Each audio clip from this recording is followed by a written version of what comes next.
Hey everybody, Dion here, part 5 of the Conatus Surf Forecasting course, Local Winds. By now you have the main ideas behind swell generation and wave production on various coastlines all over the world. The last, and some might argue most important piece of the puzzle is local wind. Let's start with the word local. By local, I mean the winds that are occurring directly on the coastline where you plan to surf. These winds are crucial for determining wave quality. We use terms like glassy, choppy, clean, messy, jumbled up, things like that to describe the wave quality in the surf zone at your local beach, or if you're on vacation, wherever you're planning to surf. Let's look at some of the main terms for describing local winds and the kind of conditions that they create. Number 1, glassy. Glassy conditions result when there's little to no local wind from any direction. This is an ideal wind condition for surfing, also for coaching. No wind is very nice. When a good enough swell and bottom combine with glassy conditions, and good enough, so that will be described later on, but not in this section, in a different section, but good enough just means breaking waves, really, something to surf upon. That's when you get some of the dreamiest surfing. The water is very smooth. It tends to be a little warmer when there isn't wind. Glassy is awesome. We love glassy. Next, offshore winds. These are winds that flow directly from the land to the sea. They don't come from off the shore onto the shore. They come from off the land and blow out to sea, offshore winds. They hit your back when you're checking the surf. These are the ideal winds for surfing when there's also a decent swell running, meaning over waist high or so, because they hold up the wave faces and cause that really beautiful spray to form off the back of the wave. They make the surface of the ocean and the waves faces smooth as opposed to choppy, and thus they can make it easier to see the shapes of the waves as they enter the surf zone. They make that really clean line. We'll look at this in some wave video. Offshore wind is not, however, purely good or great for surfing. There are cases when it can be so hard offshore that it becomes difficult to paddle into waves because you're also battling the force of the winds. Sometimes it gets so hard offshore, I don't have this in the copy here, that we call it blown out backwards, where there could even be white caps out to sea with the wind that is coming off the land. Additionally, it can cause a ton of spray and get in your eyes and makes it hard to see as you drop in. On these days, you want to be very wary of putting your board down on the beach or in the parking lot. They can just blow across the parking lot. You have to be very careful in high wind conditions, regardless of the direction of the wind. Then in the water, you have to be very careful coming up in high wind conditions. In general, you want to be very careful, but in high wind conditions, you want to be even more careful because the wind can pick up the board, and if you don't know where the board is, the likelihood it's going to hit you in the head is high. And something similar happened to me once. I almost lost my left eye. Thankfully, I have it, but it happened in high wind conditions.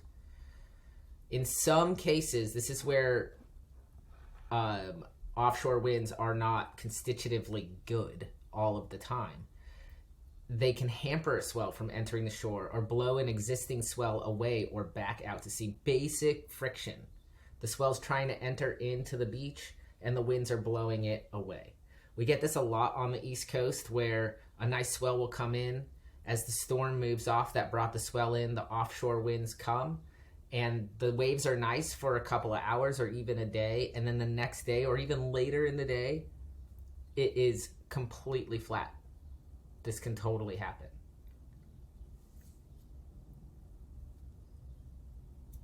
Seaweed monster.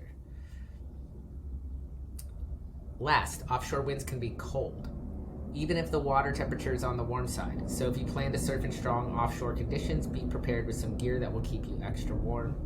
This may mean a light neoprene vest in the tropics or packing your squid lid in California.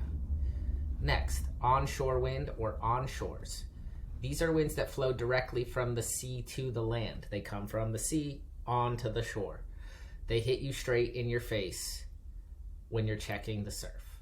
When the onshores are light, under 8 miles per hour, they can cause a slight ruffle or chop on the ocean surface, but it usually doesn't mess the waves up so bad that you can't go surfing.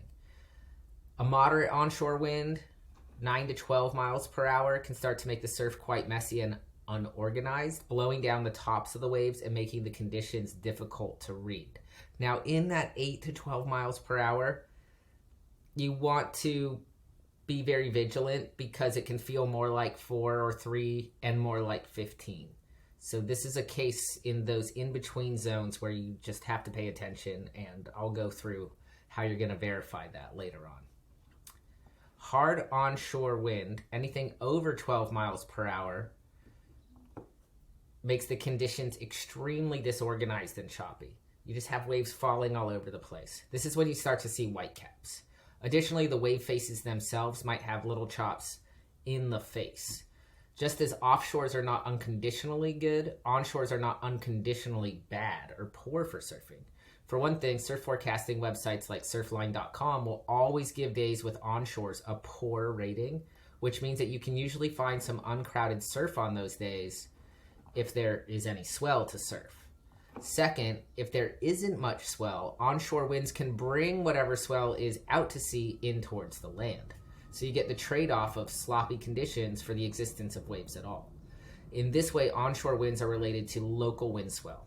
In effect, local wind swell is waves generated by a steady stream of strong enough local onshore winds. We expect the interval or period of such swells to be very low because they don't have enough distance, 5 to 8 second range. They don't have enough distance, they don't have enough time or space to travel before they enter the surf zone, so they don't get to make those longer wave bands, which is, depending on the bathymetry, good in some places and not that good in others. Better for beach breaks, not so good for point breaks. Sideshore or cross-shore winds, as they sound, winds that blow parallel to the shore from either the left or the right. These are winds that will hit you in either the left cheek and ear or the right cheek and ear as you're checking the surf. Sideshore or cross-shore winds have a wider range of degree at which they come into any surf zone. And for this reason, we like to make a distinction between straight sideshore and side offshore and side onshore winds. Straight sideshore and side offshore winds are often called devil winds because they can create a similar spray off the back of the waves to true offshore winds, but it's usually deceptive because the wind waves associated with these winds cross up the waves and send huge side chops or corrugations through the faces of the waves. Okay, so like you're like, oh man, it looks so good. I see this spray coming off the back of the waves, but if you also see this additional corrugation in the face, or when you see a side offshore wind in your local forecast, you kind of can expect those corrugations, and they make it very tricky to find the peak, especially because the waves look so good from the shore. Very tricky though, and that's why they're called devil winds. These kinds of conditions can be surfable and fun. Here's this point about being tricky. You have the same issue if it's hard sideshore of the boards flying everywhere that you do with offshore winds.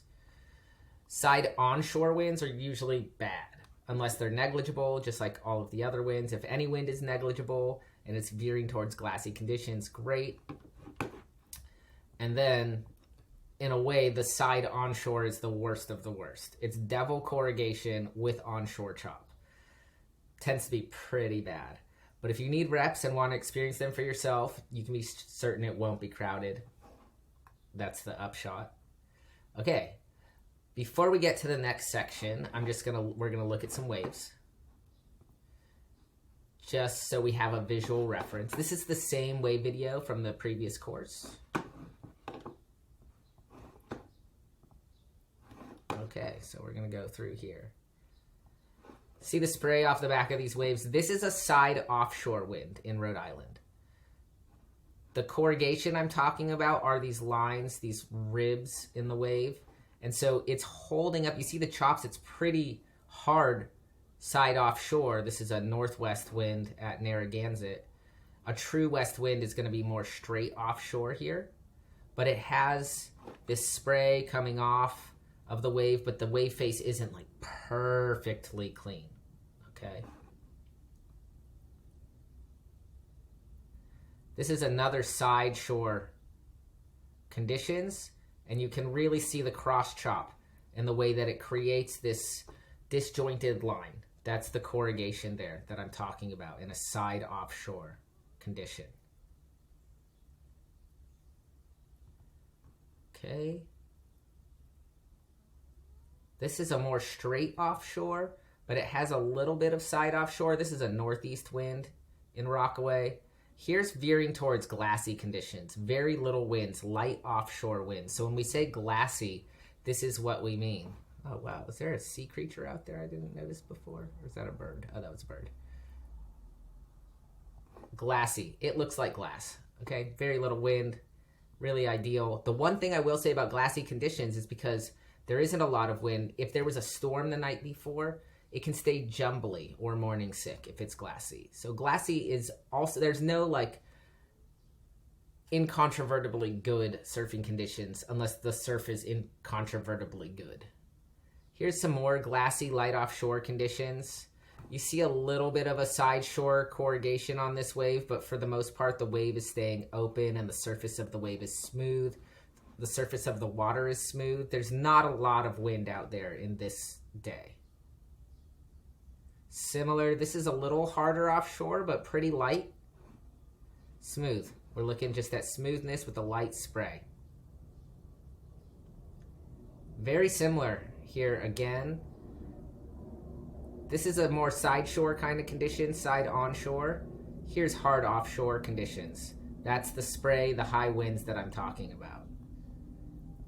Keeps the wave faces open. This is glassy to offshore here. And then this is classic offshore conditions, where you can see a bit of ruffle out the back because the wind is hard enough to create kind of a chop out the back. But this is that spray that it's iconic in surfing. Offshore conditions right there.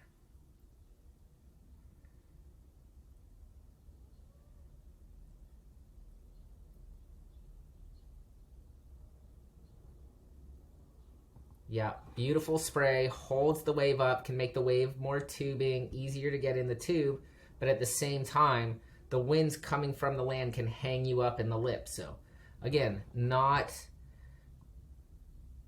unadulteratedly good. It does look very beautiful. Here's more glassy conditions. This is a classic glassy onshore condition. So the difference between glassy from onshore winds and glassy from offshore winds is that the glassy onshores have these crumbles. So this wave is going to stay open, as we see here, and I described in the other video, and you have these sparkles out the back, and for the most part there's no wind, but what wind there is coming from the sea and not from the land. Ending with hard offshore conditions, and here's an example of Brian getting stuck in the lip there and all that spray coming off the back of the wave. So there you go.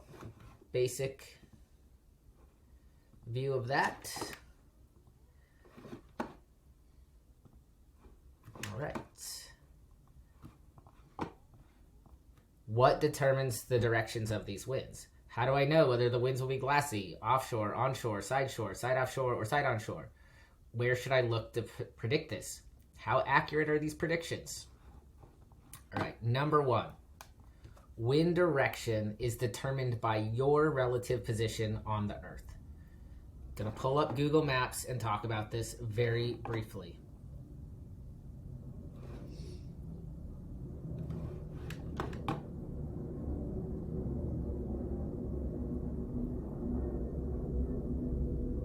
Seen the map before. All right, I'm going to home in a little bit more. We're just going to use this area because this is where I'm at. We'll toggle to the one that I use as an example. I'm right here. If I were right here, if I was anywhere else, I'd be facing a different direction. I'd be in a different location. So what are offshore winds for New Jersey are not offshore winds for New York, direction-wise, okay? So because I am standing here facing southeast, the little compass is right here, facing southeast, that means that winds that come from the southeast are going to hit me in the face. That means a southeast wind is directly on shore. What direction is going to hit me directly in the back? A northwest wind, because that over there is the northwest, and the winds coming from there are going to hit me in the back. So when I see northwest winds at this location, it is going to be offshore for me. What about a straight west wind? Well, a straight west wind is side shore for me, because it's going to come from the west and blow this way, parallel to the shore. What about a straight east wind? Well, because the curvature of the beach is a little more curved east, it will feel more directly onshore. Whereas a northeast wind is going to be side offshore. Pretty side shore, actually. Northeast is not the greatest, but it can be okay. When we look at how the beach angles are just a little bit different, however, because Long Beach faces further, more directly south, a northeast wind is going to be more directly offshore. So the little differences in angle make a huge, huge difference in terms of whether the wind is offshore, onshore, side shore at any given beach. If we look at New Jersey, it faces directly east. In this case, west winds are straight offshore. Anything with a strong west component is going to come from the land out to the sea, whereas anything with a north component is going to be have an onshore component to it. Whereas for us, anything with a northerly component is going to have an offshore direction. I hope this is making sense. If it's not, then you can ask questions in our follow-up. Now, let's go across the globe, or look at the globe more largely. The east coast of the United States faces east. As we talked about in the swell direction course, we don't get swells from the west because that's where the land is, but we do get winds from the west. Let's look at Portugal. A northwest wind in Portugal is going to be onshore because it's facing northwest. Some areas are facing more northwest than others, and we can get into the nitty-gritty of that as well. So for example, if a nice swell is coming and it's northwest winds forecasted, you want to look for places that are south facing to get away from the wind. And learning how to find the different spots that are going to have good winds when there's a nice swell running is you look at the curvature of the coastline and be like, oh, okay. So for example, if the wind is south, you're looking at this area because this piece of land is going to be blocking off the south wind. And you ideally don't want hard onshore winds if you can help it. If it's a difference of a 30-minute drive to get nicer wind conditions and still surf the swell that's in the water, it's probably worth doing the 30-minute drive. All right, so just go over this again because it's really important. Wind direction is determined by your relative position on the Earth. Pull up the maps, check this out. Go over this again. When I'm in Rockaway, I'm facing southeast. Since we call the winds after the direction they're traveling from, not towards, a southeast wind is onshore. If I'm standing on the beach in Lisbon, Portugal, southeast wind will be offshore because I'm looking out, facing to the northwest. Opposite goes for the offshores. Northwest is offshore for me in Rockaway. Onshore if you're surfing Carcavelos.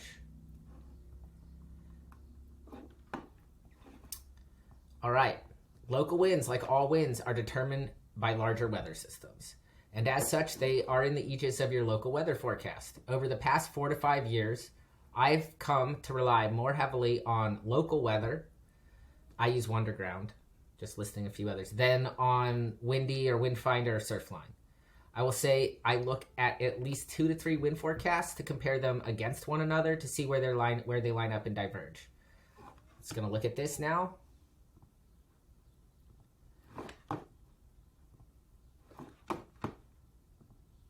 Remember, I have my surf folder. And go into my local weather forecast. It's giving me Queens. Let me just be a little more accurate and put in JFK.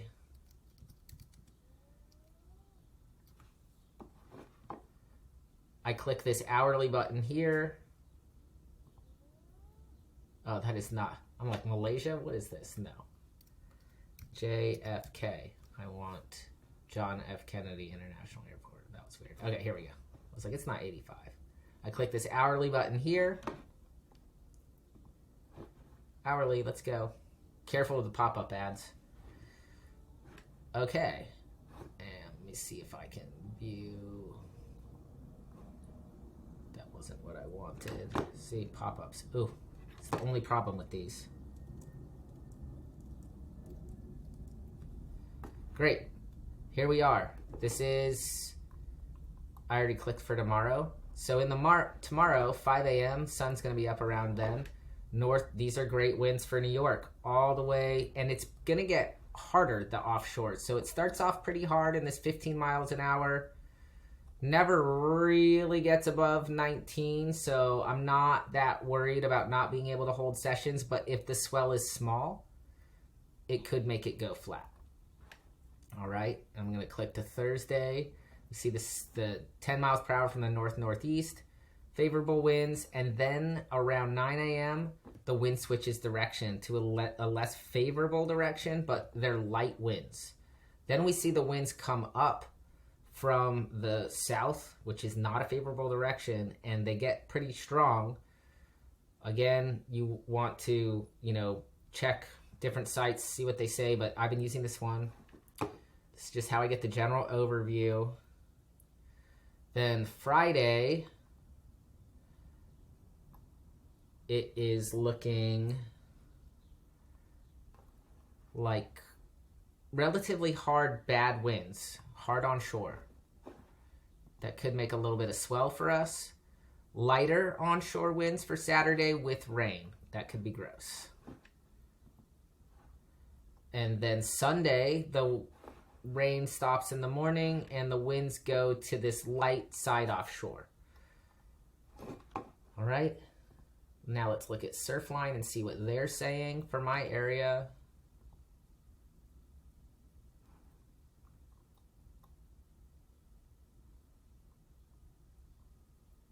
Their site has gotten so busy, but they have their winds down here and you toggle over. And so tomorrow they're saying they have very similar, but they have the gusts, 27 knots, 16. They have the winds registering a little higher. But those correlate right now. Surfline correlates with what we saw. Then it's correlating for the most part right now with the local weather forecast. So that doesn't always happen, but it's the case right now. Everything's lining up. They all have pretty similar. So that's good to know. And then if we look at Windfinder,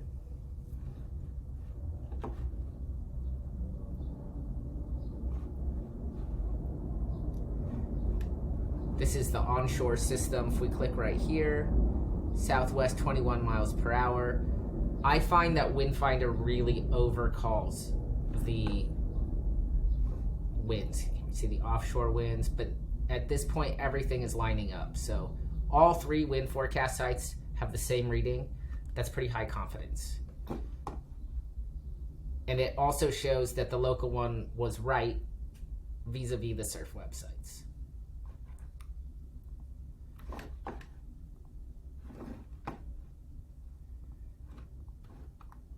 Okay, how accurate are these?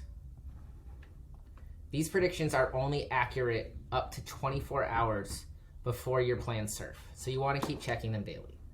Why? Local wind is highly variable and susceptible to microclimates. Microclimates can be made by buildings, lakes, lagoons, houses, pavement, valleys, and basically any arrangement of natural and man-made phenomena that affect how the ground stores and emanates or radiates heat. Because heating and cooling processes, as we remember from course 1, are what caused the wind to blow in the first place. This is why the larger scale models are not as accurate for local winds. They often can't account for microclimates and are thus better sources for looking at larger systems, especially those that generate swell. All right. As with the other important data points in surf forecasting, nothing beats actually going to the beach and checking out the conditions with your own eyes. If you want to know what 15 miles per hour from the northwest looks like at your local beach, go to the beach. Strangely, not all, and I mentioned this, not all the mile per hour readings are created equal. So one day it can say 15 miles per hour northwest, and the next day it can say the same thing, but one day appears much harder or one day appears much softer winds than the other. This is because every system that produces wind is slightly different than the next. Most certainty we can ever get, and this is true for every facet of our lives, exists within a range of certainty or probability. You're going to home in on this range the more that you note the relevant data points, local winds, tides, buoy readings, swell direction, and angle, and interval, and match those up with what you see at the beach over time. If you do not have the time to go to the beach to see for yourself, the second best option, especially for local winds, are the surf cams. I would say with almost complete confidence that more than anything, the surf cams are excellent for gauging local winds. You may not be able to see the swell or the wave quality, but most of them have a large enough view of the ocean that you can get a good sense of how the local winds are affecting the sea surface. Let's just go check out Surfline again to see what I'm talking about.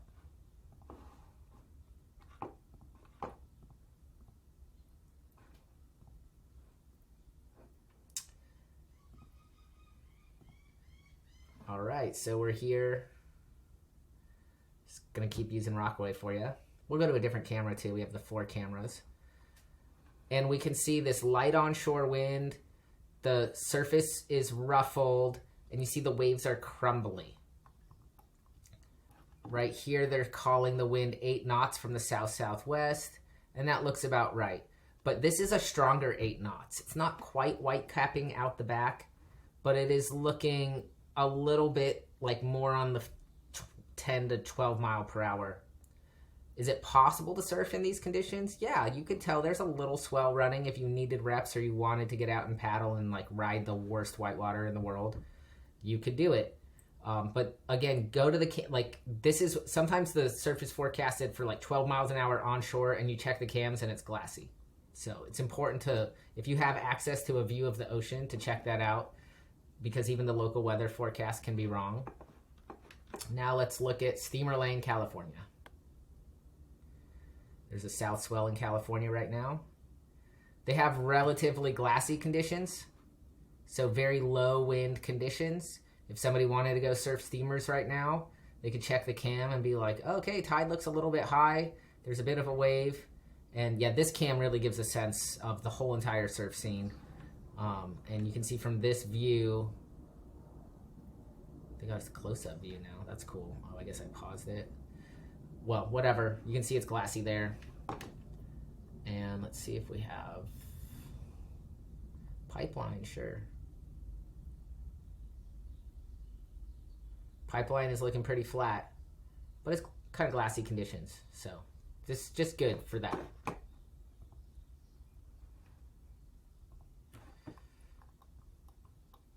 All right, that's it for local winds. Next one is going to be on how to tie this all together. Thanks so much for watching. Make sure you're subscribed over at Subkit. Make sure you're a club member so you can get those discounts. And I appreciate you for watching this video and doing this course. Great. Hope you learned something today.